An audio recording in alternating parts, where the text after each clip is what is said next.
Folks, we got a real treat, real treat today. Thank you, Risa. We have Risa Bramon Garcia here. I don't know how to introduce her. She's a teacher, producer, a director, a casting director. Been in the business a long time. Long time. Done everything. Almost. Doing research on you, just there is so much information about you. Let's talk. Let's talk about the trash first. Did you About find the any trash? bad- Yeah. Did you find any? No, bad- I didn't find any trash. Oh, No, okay, no, okay. nothing but just great stuff. Okay. Born Canadian Yes. and then moved to New York to do theater. Yes. And were you an actor also? No, never. Okay, so Never. what were you doing in theater in New York? I was directing. Directing and Yeah. casting plays. First, I started as a director. Always a director. That's my thing and my love, and I think it's what I'm best at. And in order to support my directing, I was waiting tables. And at one point, I said to my partner Billy Hopkins, who was Yeah. my partner for a very long time, and we're still great friends. I said we should be doing this casting thing.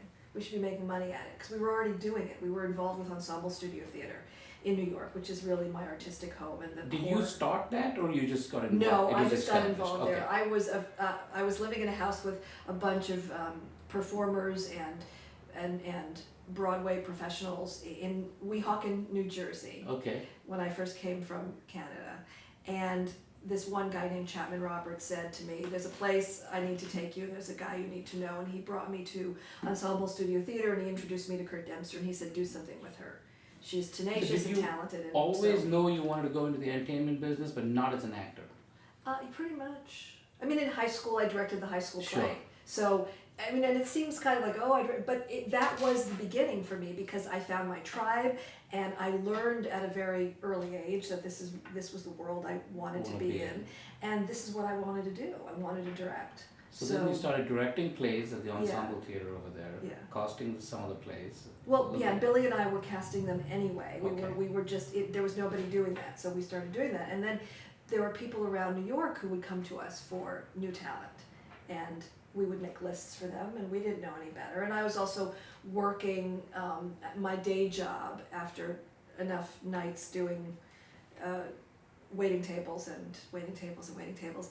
My day job was to work at a company called Lorimar. They were a production company. Okay.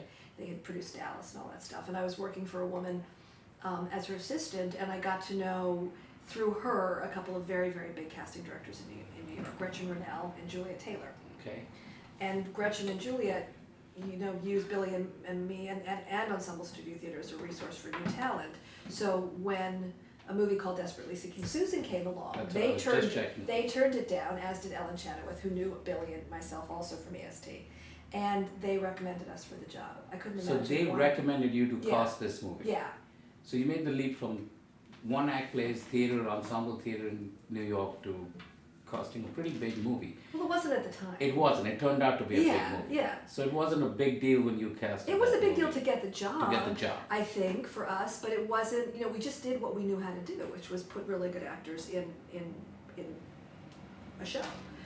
And it was really the perfect fit for us because we not only knew all of the new and up and coming actors in New York who were really strong actors. You knew them from your theater background Yeah, and and we working knew- with them, and yeah. you knew all. It Knew all was of them. like It was a small. community. It was Yeah. it really, even in LA, the industry is a small town. Well, yeah, we'll get to that. But in New York, it's even smaller. smaller. And also, we knew the downtown world, which is where Susan Seidelman came from. Okay. So Billy and I both knew that through, just we had a love for it, we had a knowledge of it. So we knew really off. And then the Broadway. movie takes off, becomes a pretty big movie.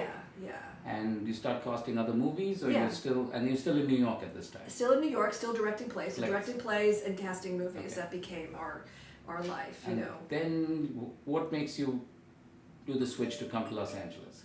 There was, Billy and I were both people who would never spend more than 2 days here if we didn't have to. If we were casting a movie, we did a lot of stuff with Oliver Stone, and we started in the mid-'80s with Oliver, so we would come here for 2-3 days and get out. Stay at the chateau, do our work, and go back to New leave York. on a jet plane any second. Yeah. Yeah. I mean, I had my ritual in LA, people I had to see, work I had to do, and then Billy and I had cast Roseanne, the TV show. How do you get that Okay. job? Well, again, through this particular woman, Bridget Potter at Lorimar. Okay. She was very close with Marcy Carsey and Tom Werner. And so Who I got to produced Roseanne. so I got to know them through that. So they'd come to me asking me if I knew somebody who could be Roseanne's husband. Really? You know, for this, and I knew who Roseanne was because also, She'd done stand-up. yeah, and I had worked in the early '80s at HBO Okay. doing scouting comedians. That was another part of my life for a Yes. few years. Spending a lot of time in bars and comedy clubs around the country scouting comedians. See, I wasted my time in bars. I didn't get any work out of it. Well, I got a little work, but I was stupid. I was stupid because I was asked by several comedians to manage them. And I said, no, I'm an artist too, I don't do that. I will consult with you and I'll help you with your material, But not managed. but I won't manage you. Had I managed Name those a couple. people, I How would big did they own get? my own island. Jim Carrey, Wow. Tim Allen, And they were all just starting out at that time. yeah, pretty much. So you cast Roseanne's husband in the show. Well, they called and said, so I said, yeah, there's a guy, so tell me about the part.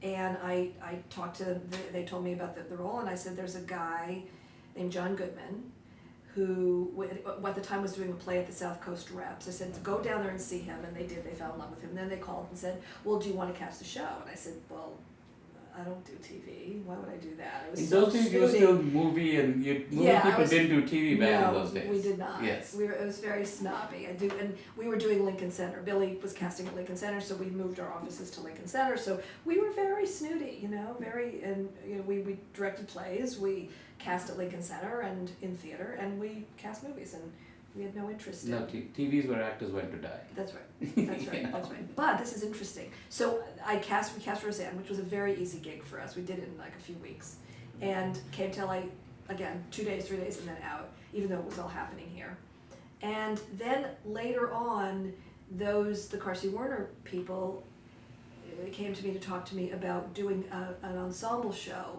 that I would cast and also be a producer on and help create. So I had this idea then, which was, I guess it was like the mid to late '80s, that what about just doing a short stint for actors to attract actors to television? Wouldn't it be great if you did what is now called an arc? Okay. Right, so and it wasn't unheard of for anyone to do anything but commit to the full 5 or 7 years. But I thought it would be great to attract people, because then actors just like we were, no, TV is where actors go to die. We won't do that. It's beneath us. So I had this idea that we would create this ensemble of actors where people could rotate, and they liked that idea. It didn't end up coming to fruition because it wasn't done. But they had an open deal with ABC, having Yeah, done. I mean, those days they were the biggest. They were I the mean, biggest, Every show yeah. was a Carsey Werner Werner show. show. And they had done Cosby and Roseanne, so they had carte blanche, and they'd also run the networks. Yeah. So they were pretty big. And I created a show with them called Grand, but they said to me, if you really want to do this, you have to move to LA. And I said, I can't do that. I would never do that. That would be like selling my soul. But I had just met my soon-to-be husband, and he had been working at MTV since the early days. He was there from the beginning, and he was trying to get out. And we had this weird trip to LA where I came to talk to the Carsey Werner people. It was in '88, I believe, and he had a meeting with the guys who were creating Hollywood Pictures, okay. and they were looking to hire a bunch of people who were from different arenas. They liked Renee, they wanted to hire him. We looked at each other, and we had only known each other 3 months, and we said, let's move to LA. Moved to LA. It was an He was working adventure. at MTV at that time. Yeah, but he left MTV to do Because this. MTV started with 81 or 82 or 81. something. Yeah, 81 Yeah, MTV 81. started. Yeah. Yeah, I remember that. Yeah, me too. Yeah. So that's how I got here. Long story, but so I came here to produce this TV show, which didn't do very well, and it was kind of a challenging situation. But it got me here, and it got Renee here, and we came for a year, and that was 23 years ago. Wow. Yeah. Now, how do you get involved with Oliver Stone? We were called in for an interview after Platoon. One of those weird, like, go to the hotel and sit and wait while Alex Ho, his producer, sat across from us wearing dark glasses looking like a drug dealer, and Oliver was on the phone yelling at somebody in another room, and we waited and waited and waited, and I was in rehearsal for a play, and I was late, and I said, I gotta go. And they said, well, you gotta wait for him. I said, no, I gotta go to rehearsal. He either comes out now, or, Yeah. and we had a meeting with him, and I hadn't seen Platoon, I didn't know, he liked us because we didn't care. We were about the work, and we didn't care who he was. And You that's know, what he liked he did, about it. yeah. Because then you costed some big stuff. I mean, Fatal Attraction, Yeah. and then with Oliver Stone, did you produce also? Yeah, you I produced produced. on a couple of his Yeah, films, yeah. Natural Born Killers, Yeah. Heaven and Earth. I mean, and the Natural Born Killers was a controversial movie, It a big was, movie. yeah, crazy movie. Yeah, crazy. In the jails of Chicago, yeah. Is that where it was shot in Some Chicago? of it. A lot Well, some of it? it in the Okay. prison. For most of our audience that watches the stuff I do, they're aspiring actors. Yes. And a lot of aspiring filmmakers. We're all aspiring to something, To all the something, time. right? Yeah. Ours are all actors. So, as a casting director, something really useful for them would be, they're all looking to get cast in something. Yeah. They're all, pilot season's a big deal, and what advice? Pilot season should not be a big deal. Okay, so what Pilot advice season's would you give up and coming actors about casting, auditioning? What's the first thing that attracts you? I mean, it starts with a picture, with a headshot, right?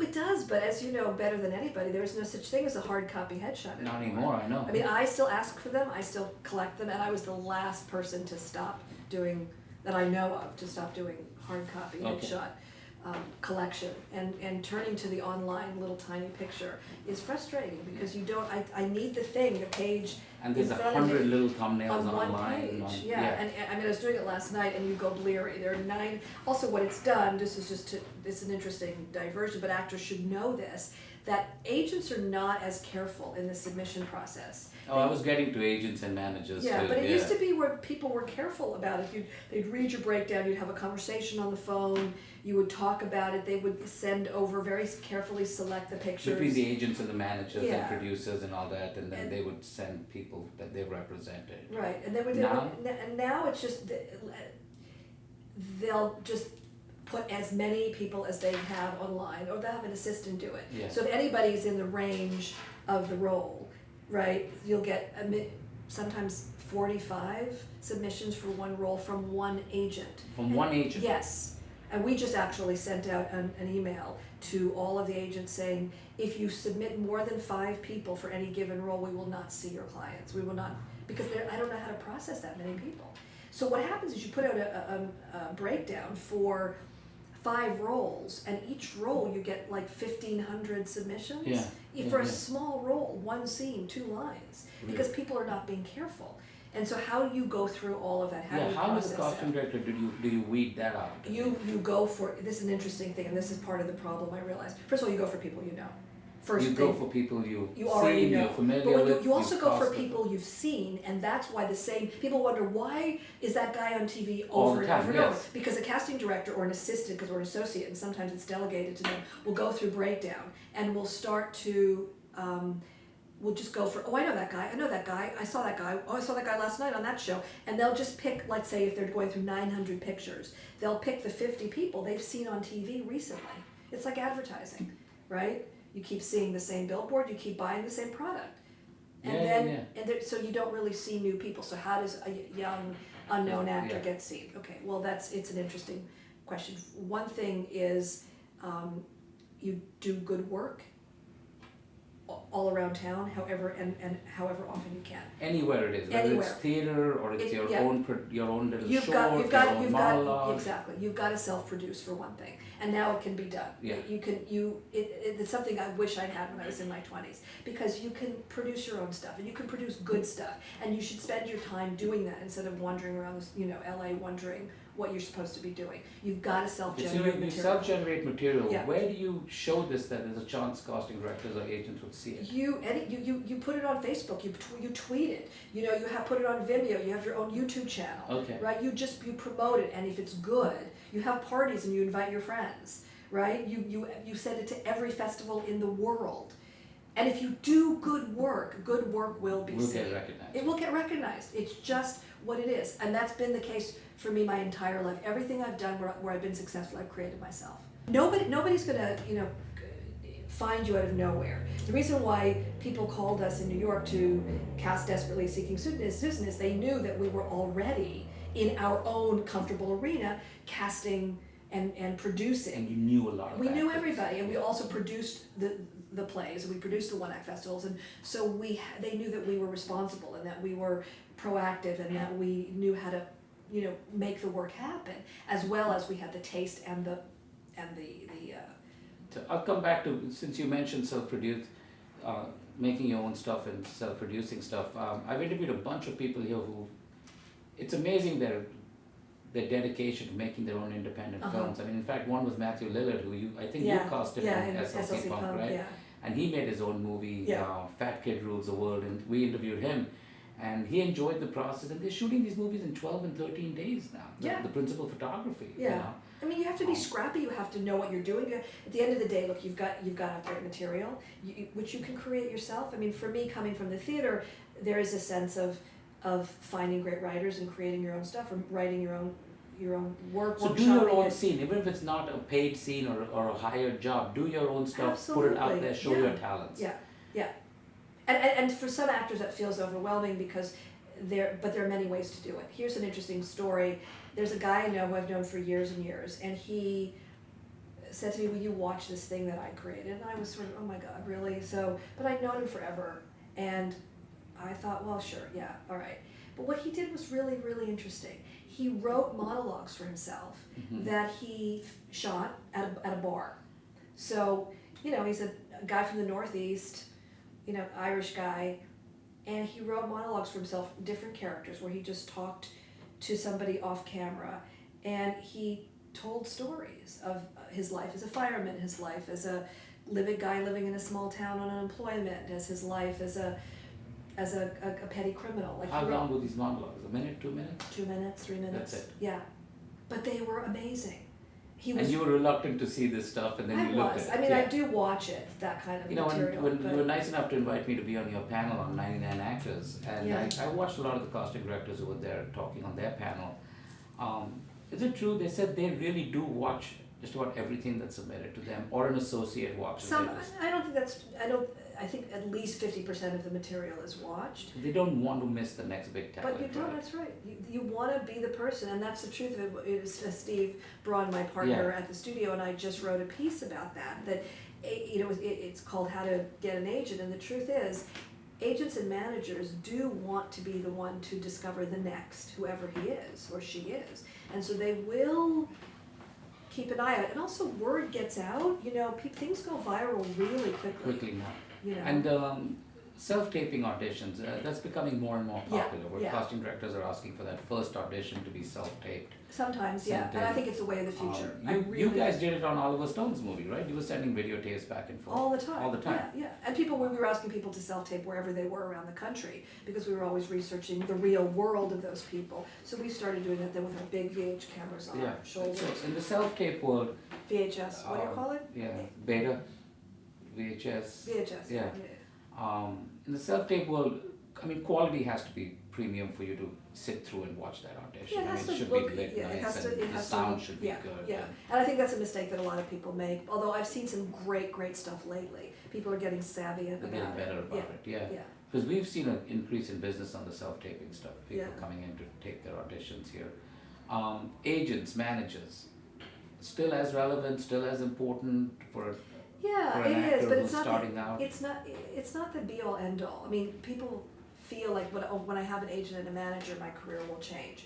It can, if you get to somebody who is at a very high level, who knows how to put you out there, it can certainly make a difference. It doesn't mean you stop doing your work. It means it's a partnership, and you have to do your work so that they have something that they can sell. I see that with a lot of them. I got an agent, and then they stop doing anything. And you still have to self-submit. You still have to promote yourself. And the first thing that an agent is going to ask you is, so who do you know?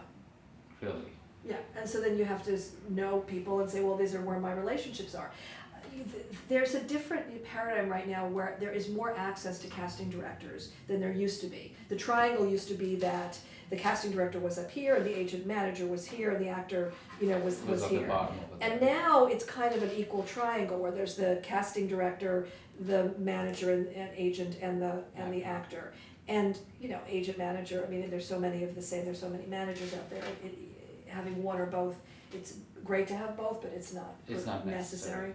But there's more access to casting people directly now. And I was talking to an actor who How do actors have more? Through social media and through... Yeah, and then there are the casting directors workshops, which is getting to that. I'm getting to that. That's all in my notes.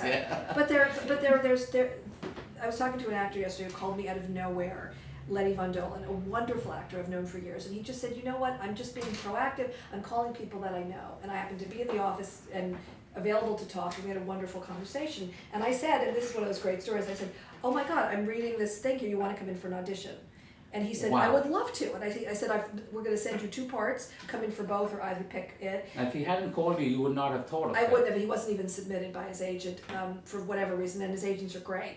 And I also said, why don't you come to class? And he said, I haven't been in class in 20 years. I said, I know, come to class. And he said, and he was scared of it, you know, and understandably so. And I said, I'm creating a specific class for actors at your level to come in and work out, come punch the bag. Okay, You know, stay in with me. shape. Yeah.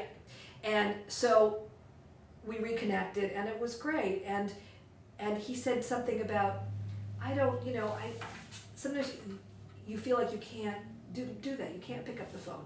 And the thing is, he wasn't calling to ask for anything, which I loved. He was just calling to say hello. I'm still around. Yeah.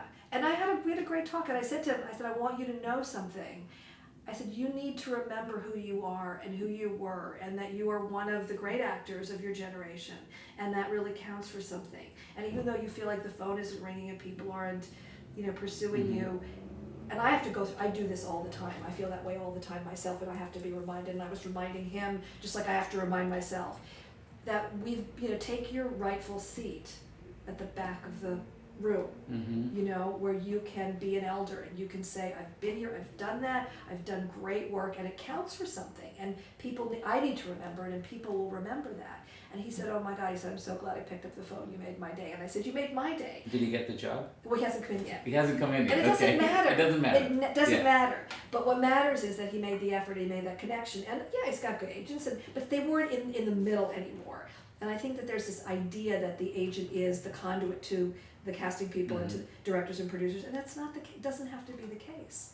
You can self-tape, you can send it into the casting director's office, because it's easy to get the phone number, it's easy to get the email address, and you can somebody will see it. Somebody will. Somebody, you know, and if you do really, really good work, it will blow somebody away, you know. What makes you such a good casting director? What sets you apart what are you looking for and makes you I think so what distinguishes me is because I do other things, to be honest. There are some casting directors who I adore, that's all they do, and that's what they love, and they're brilliant at it, and it's their world. And I respect them to the ends of the earth. Yeah. For me, it's different, because for me, I wear a lot of hats, and I think that my directing work supports my casting work supports my teaching supports my directing, you know, my writing, all of that it all feeds each other. So I feel like I understand how a director thinks, so I cast from that place. I understand, when I'm in the room working with actors, I work with them as a director or as a coach as well. So I think that I understand the process at a very, basic and deep level. Yeah. And I'm willing to, I believe, and I don't know if everybody believes this, I believe my job is to create the best environment for actors to do their best work and to help them get there. That's your job as a casting director? Part of it, yeah. Part of it. Yeah. And to serve the vision of the director. Of the director, writer, producers, okay. yeah. We're going to get these questions from people because, you know, we predominantly deal with aspiring actors and headshots. Yeah. What are you looking for in a headshot as a casting director? I'm looking for I'm looking for to see that person fully, to look in their eyes and to understand who they really, really are. There's something going on. Yeah, there's something going on. Okay. Yeah, that they're truly present. That I get a sense of who they are. That they're the same thing that I would in an audition. That they're fully connected to their audience. That the audience would be the reader or the other character in the scene, but in this case it's looking into the camera. That there's something alive and active and engaged in their life right there in that photograph. That's what I tell people. When I see a headshot, I want to go, my first reaction wants to be, I want to know more about this person. Yeah. There's a story here. There's a story here. You know? Yeah. Auditioning, And then it looks like you too. That it looks really like. And But it looks like you when they come in. You don't know that looking at the picture what they look. No, but I want to know that when that person walks in the room, that I'm gonna. That's who you that's call. who I see. Yeah, not some over retouched picture and then somebody and else that there's walks life in. there. and There are there's lines and there are imperfections Yeah. and there's life in that face. You know, I mean, I think that's absolutely For vital. Actors auditioning, very important part of the job, right? Is auditioning Yeah, correctly. yeah. Because there are some actors who just don't audition well. There are some actors who never auditioned well, and they were lucky enough to have, something that got them wherever they needed to get. Jack Black was a terrible auditioner. Really? People used to always say, "Why are you bringing that crazy guy into the room?" And that's also when producers and directors were in the room more than they are now, and that's a whole other thing now. The fact that we're all doing, I'm doing a TV show now where I never have sessions with the directors. I do it all in my office by myself and send the tapes in. So for aspiring actors, doing these audition workshops and all that, very helpful. Audition technique or Well, the ones I all teach are great. But if they find the right one, absolutely, it's a must. You know, right? it's not just, it's interesting because we sell out the audition classes at our studio all the time. And when actors get there, the first thing we say to them is, you're not gonna learn how to audition here. Oh wow.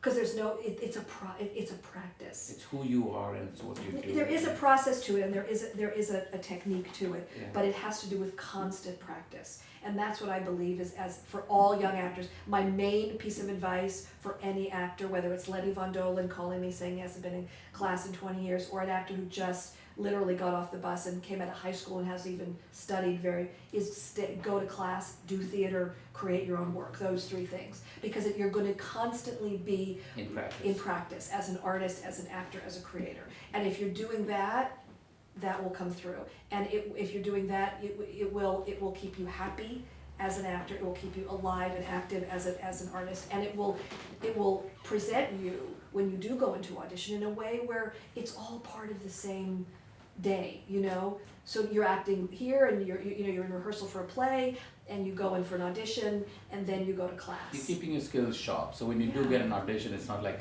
it's in 6 months you haven't read any lines for anybody. Yeah. Callbacks, the same approach to getting callback to someone. do more of what you do well. Recently I was auditioning a part for this show I'm doing, Masters of Sex, for Showtime, which is an amazing show. And we saw a group of guys for this one part, and then the part was rewritten so that it was much more specific and it went in a different direction. And then, but a few of them came back. And what I was really impressed by in the callback situation is that these guys, they had less than 24 hours. They got the stuff the night before and they came in the next afternoon. So they had maybe, 18 hours, including sleeping. And it was, a big chunk of material. But these guys knew their stuff. They knew their lines. They knew they were in it. They were camera ready. And it shows you that they're serious and they're passionate and And the thing in television that you need to see, and this is just the case of the speed of it, is you need to see that actors are camera ready, that they can do it in 2 takes. Because the guest star, the guest director can't be in there taking time to coddle and nurture and work things out with an actor. Doing a Tarantino movie where it takes forever to shoot a There's scene, no and you just. time. Back in the day, they said some of the best training ground was soap operas. Right, because it was fast. It's quick, even for the technical That's people, right, the that's lighting, right. the cameramen. That's right.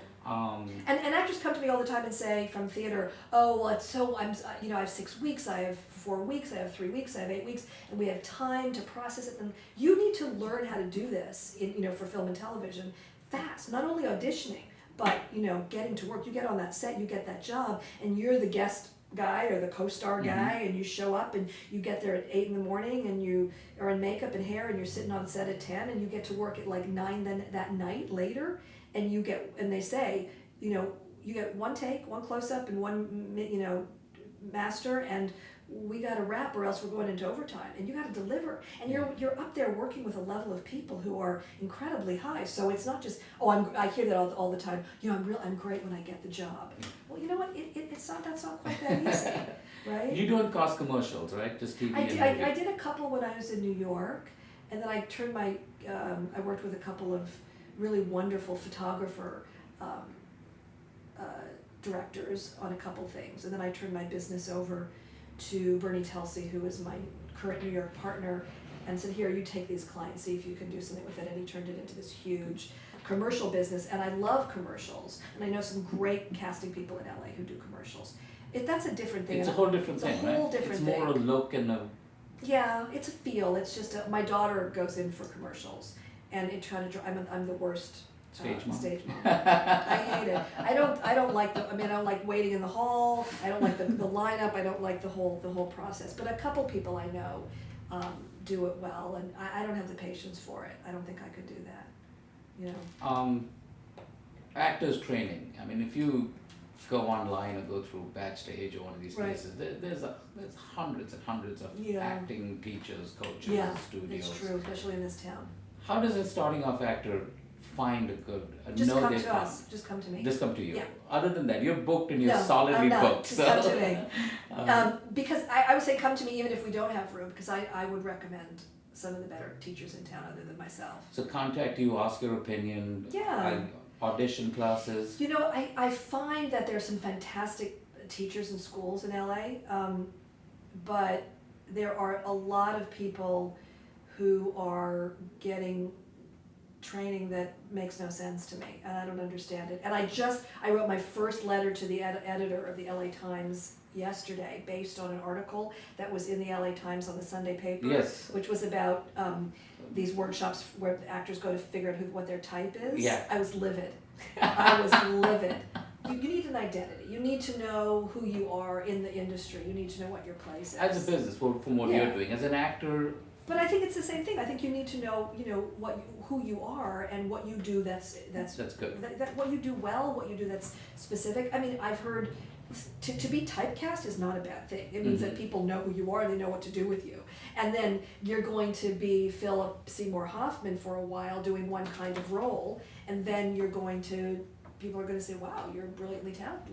Let's see if you can do something else. We know you can do something else. Let's give you another part. When I first found Phil Hoffman, he was dancing on a table at a friend's birthday party at one of those Moroccan restaurants, and I was casting Twister, and we could not find the guy to play the part that he ultimately played. And I walked in. You casted him in Twister. Yeah, and I walked into my friend's party, and I looked up, and I saw him like with his shirt off, and he was dancing and jumping around. Probably had a couple of drinks, and I thought, oh my God, there's the guy.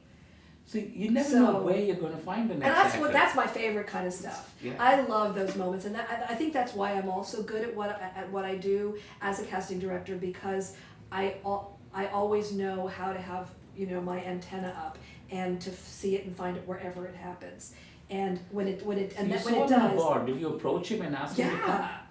Did you know he was an actor? Well, I figured it out pretty quickly. Yeah, he's pretty crazy. Yeah. Well, I mean, there were a bunch of actors I there got at this that, party, and I went up. I met him, and I said hi, and I said, "What are you doing tomorrow?" And he said, "Nothing." I said, "Come in for this role. You're perfect for it." And he said, "Okay." And he came in. He read, and I You sent got it the off to Jan DeBont, and but it was a no-brainer. It was there. He was being the guy, but he did that part for many years. But he's clearly so much deeper and more. So there's so much more going on, and there's such a huge range. So being typed for a little while to be that guy, to be Steve Carell, it's great for a while. And for any actor to be branded, or identified as that guy is fantastic. But then, but it's that's about doing really strong, consistent, specific work where you know where I say know where your passion is, and let that lead you toward what you're great at. Because at the end of and then also, what your range is. I mean, as a director, I've directed, wacky comedy, and I've directed, dramatic stuff. But my passion and my strength is gritty, character-driven, indie kind of material. That's the greatest thing about this digital age is these great independent films we're getting that are not special effects driven and CGI driven. Yeah. And telling a great story. It still comes down to that, right? There's no words in the paper, there's no movie, right? Yeah, and you can do that for 5 cents. And that's what people should be doing. It's hard, and I guess coming from the theater where, certainly at Ensemble Studio Theater in New York, where we were always working on new material, the idea of generating new work that was my training. Yeah. That's all I knew, and I saw it work. And so to do that in film and television is imperative now. And you never know what's going to happen to you as an actor as well. And there's a whole sense of not only wearing many hats, but I work with a lot of the Newfoundland artists and actors, and what they do in Newfoundland, Canada, which is northeastern Canada for those people who don't know where it is their whole life is doing different things in different seasons. So you're running a snowblower in this season, and you're a furrier in this season, you're picking blueberries in this season. And that's how the artists work there, and I learned from them that you need to be doing everything. So all the actors in Newfoundland, they write, they do performance art, they're filmmakers, they teach, they do one-man shows, they take their work to prisons, you know, and they pick blueberries in the off season. And actors we need to be doing that, all of us, all the time now. We need to know how to do other things. Then just right? wait for that audition. Then just you wait, know? yeah, because if you're an artist and you're an actor and you have a story to tell and you have a voice and you want people to hear it and you need to be out there collaborating, then you need to create it however you can.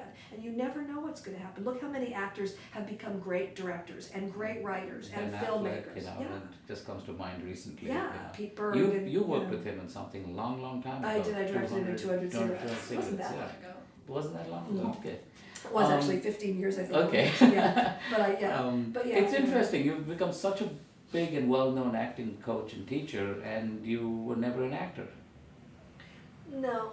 Yeah. I mean, I've acted in auditions. I've been a reader, and I'm really quite good at that. But even though I bring in actors now. You mentioned readers. When actors do self-tape audition, the reader's important, right? When you can control it, yeah. I mean, sometimes you can't control it when you go in to a room, and sometimes you'll get somebody who and I don't understand how that happens. I provide good actors to be readers. To be readers. Yeah, all the time. That's what we do here at our self-tape. Is I've got actors working over here who read lines, and we got good feedback with that. Okay, costume director workshops. I hear this all the time from people. Yeah. Most aspiring actors think it's just enough for me to be in front of a costume director, and I'll probably get a job out of this workshop. Yeah, well, that's fictitious. Okay. That's crazy talk. That's crazy talk. You know, I used to hate them. I used to be one of those militant people saying casting director workshops are blasphemous. I've done a few, and we're going to start doing them at our studio this summer. A little bit. We're going to do them a little bit differently, where they're more educational. They're part of, you're coming there to learn and to grow and to create relationships, because I think they've just turned into this huge industry where they're incredibly really impersonal. Yeah. And it's like the Love Boat. You go into some place and there are 10 of them happening at the same time, and you go from room to room and you pay your $40 a piece, and and you do a bunch of auditions and you leave, and it's been like you've just speed dating. Yeah. It's kind of crazy. So for an actor, you really have to do your homework and see which ones are. Well, you should, if you do them, then you need to know who these people are, for one thing. Never get in front of somebody if you don't know who that person is. And know everything you can about them. And today it's easy, you can check on Oh stuff. my God, you can know anything about anybody. Yeah.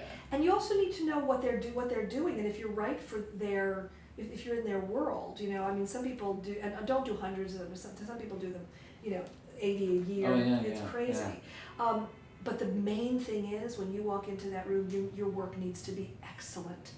You need to be in the top 10%, or your headshot's going in the trash on their way to the car. So your headshot has to be great. You should have a monologue prepared. The headshot should be really, really good. But you need your material, whatever you pick for yourself. And I wrote this piece for Backstage on how to pick audition material for these kinds of things, whether it's going to read for an agent or a manager or a casting director, if it's not material that you've been given. And because people pick the wrong material and they don't know it well, and they come in with all these excuses. Well, this is something that I just kind of dusted off and I haven't really looked at it in a while. Well, why are you wasting your time and mine and your money by coming in and not doing extraordinary work? Your work should be at the level that it would be if you walked on stage, opening night, in front of critics, for a Broadway or an off-Broadway show. Your opinion about somebody doing a monologue or a scene that costume directors are very familiar with from an existing movie or TV show, or something that's I think it's more okay. obscure where you can't compare it to the person I think doing it's it? I think it's okay as long as it's not like so You're not much trying in to the do karaoke, you're not trying to mimic them. Yeah. So as long as the comparison isn't going to be made, but if you find a piece of material from a great movie that you love, that was recently out, that's well written, or a great TV show, Make it your own and do it. Yeah. Social media. Social Aspiring media. actors have to do it, right? They do, but there's a way to do it. There's a way to do it. Expand. you can't stalk people. And you need to understand the boundaries. People constantly send me their reels and say, hey, would you take a look? And I don't even know who these people are. Why would I take a look at some things, because they're my Facebook friend?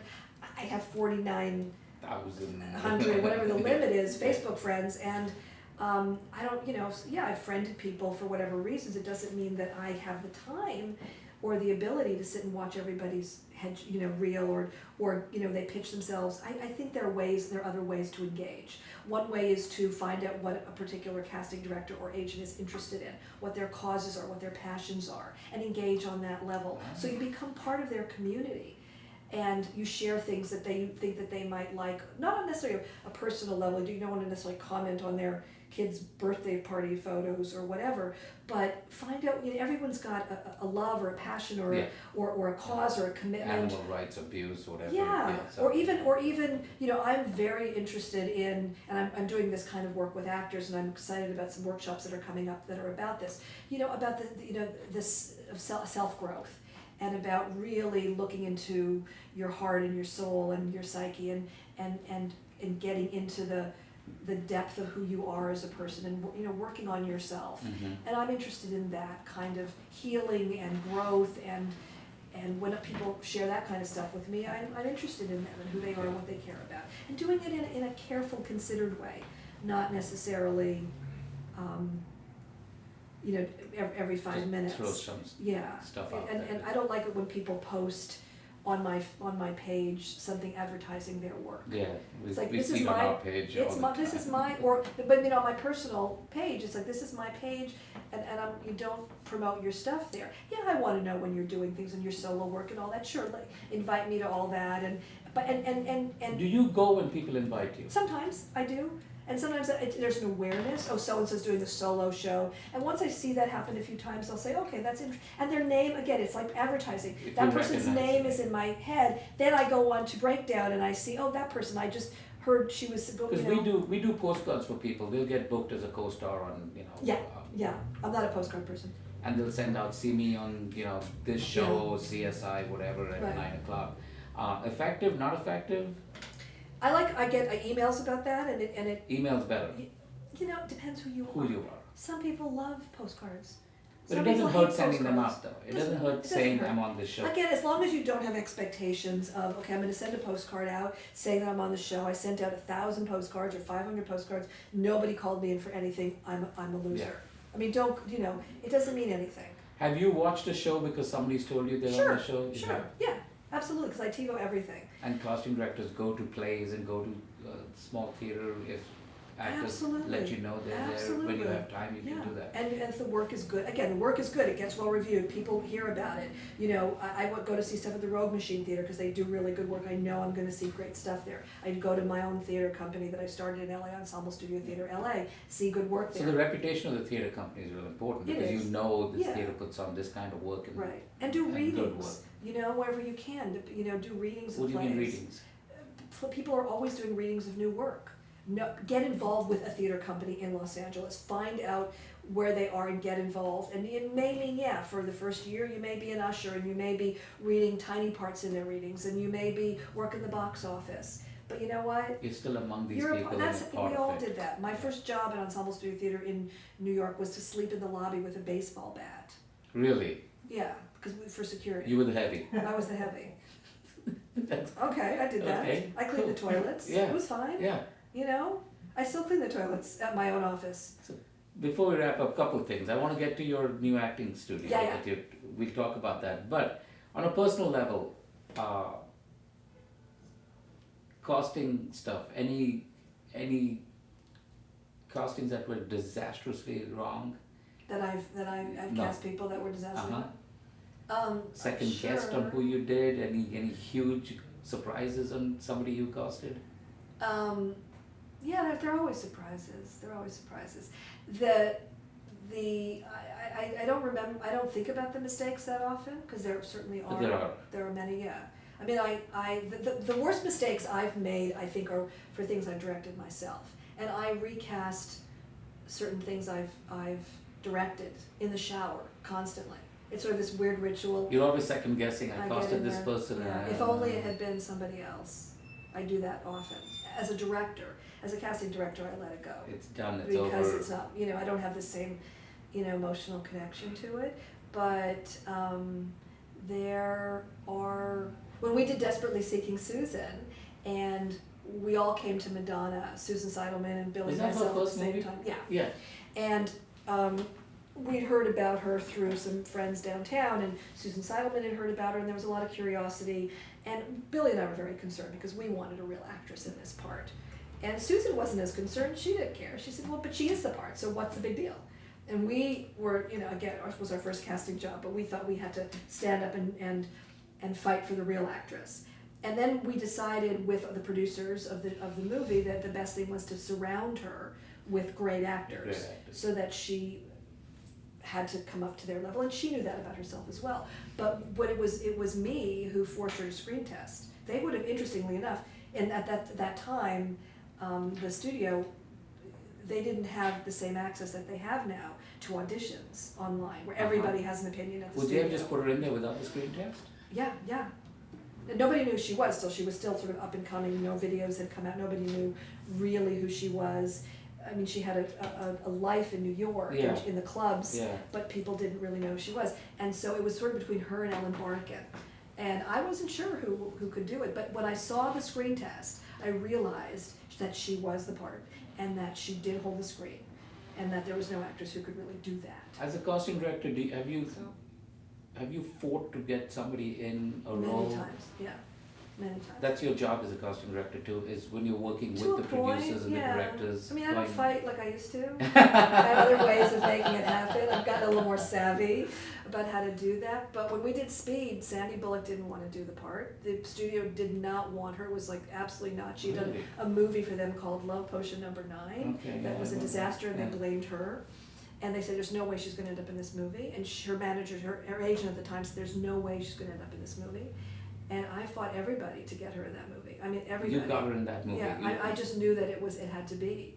And, that was a good thing, I think. Yeah, I love reading these stories. I mean, I'm a huge fan of The Godfather, and I've read about all the casting of The Pacino Godfather, stuff, how they fought to get him in, and gangster movies were out, and Pacino was too short to be a gangster, and And even afterwards, there was a recent interview with him that was really interesting, on Letterman. He was on Letterman recently, where he talked about the fact that they wanted to fire him. Yeah. Because the first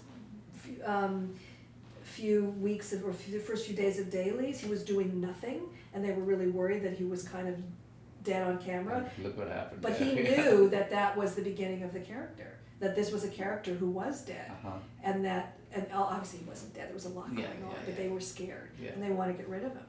And then I guess they saw day 5, which was the scene in the bathroom after when he comes out of the bathroom with and the he gun, shoots. then he shoots them. Yeah. You started an acting studio.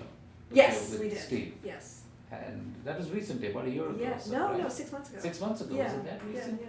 You just started to right around that time. Yeah, is we when you just had started in the the fall. We did. Yeah. What made you start this? Like you didn't have enough stuff going on. Well, I've been teaching, and I've been teaching around the country and in Canada, doing these 1 day or 1 weekend workshops, these are my master classes. And I started doing that because I was getting frustrated in the audition room that actors were not doing their best work. And so I started to create these audition classes, which turned into other things because I realized very quickly that it is the same work we do. We just have to do it in an accelerated, contained way for the camera and for the audition process. And so I've been doing that for 10 years, and I travel everywhere with it, and I love it. I love going into Memphis and New Orleans, and I go to New York as well, which is still my That's home. home for me, Yeah. and Toronto, Vancouver, and Chicago, San Francisco, etc., Newfoundland. And I do these classes, and so Steve had been teaching for a while, and he and I started talking, and we realized that we had really like minds. And Now, how did you meet Steve? I've cast him before. He's one of my favorite actors ever. Okay. And I met him doing something comparable to 99 Actors Day, and he had come to that, and then he and I engaged, and he was doing some really interesting writing, and he had a really interesting website, and that's a whole complicated, interesting story, but not for now. And we just started meeting and talking, and we had like minds. And so this summer, I did some workshops for teenagers and younger actors, and I asked him to come and work with me. And we realized that we worked really well together and that our different styles and techniques complemented each other. And so we said, let's do this, let's start teaching together. So you got an acting school now that's in one location. It's a studio, yeah. It's a studio. Yeah. You still travel and do the workshops and all yeah, that stuff, yeah. but you have Yeah. we'll put that up at the end of this interview and on our blog. So I think what we're doing is unique in two ways. One is that both Steve and I, and actors have said this to us, so I feel it and I know it to be true, is that we're so deeply dedicated to their journeys. You know, that we're really invested in them in a personal way, and that we're committed to them getting where they need to go on every level, in terms of their careers and in their personal journeys and in their work as actors forever, in all areas of their lives. And also that we combine these two different approaches. He's very Meisner based, and I don't know that I have a technique. I've been told that I have a lot of Meisner-esque in life, in my training, and I'm sure that from my work in New York, but because I come to the work as a coach and as a director. Not as an actor. Well, not as an actor, but also, you know, not, my teaching comes from that place, so I'm constantly working with actors in a directorial way. So that, combined with his process, has created a certain approach to the work that is very specific and unique to us, and it seems to be serving actors well. But also we connect craft with career. Because I work in the industry how I do, I'm able to impart that information and make that easy for people to really get and walk them right into the audition room and right out again. So like at our studio, we've got the audition room right there, so we do classes in the audition room, so it's the same when you're going to come in. Is it just the two of you teaching, or do you have No, other we have teachers? a couple of teachers that who we're also. working with now, but we're being very, very, very careful. Selective and who? Yeah, to train, to make sure, and we're bringing people in, special people. We have a great improv teacher named Will Dowdy, and we've got a couple of other people who come in and do very specific work with our classes and with our programs, and we're going to do a lot of those workshops this summer, as well as our ongoing. So we've got ongoing classes and 8-week classes, and we coach individually. But it's kind of great, and and I've been able to cast a lot of the actors in the show, mostly because they're right there. Yeah. They're just right there, and it's like, oh my God, we need somebody tomorrow to say these two lines, and you know, and it's not that we're not looking. I mean, I see more people for any one part than anybody I know. Really? I do that because I love actors. I do that because I want to give a lot of people an opportunity, Mm-hmm. and I want to have a range of people. Do you know? So if I'll see 40 people for a little one scene part, just keeps the vat full. Yeah, and then you got a big repertoire of people to choose from for further. But interestingly enough, our students have been doing really, really well, because also that audition room is not scary to them anymore. Got you. Where do you go from here? You've been a writer, director, producer. South of France. Yeah, casting director. You're writing a book soon, right? I'm writing a book. I'm in the middle of a book. I just have to finish it because I haven't had a lot of time. And you enjoy all the stuff you're doing. I mean, I do. Do you prefer casting over directing, or it doesn't matter? The thing I like most is directing and teaching. I mean, casting is something I've done for many, many years, and I'm good at it. And it's not that I don't like it. There's some aspects of it that I love.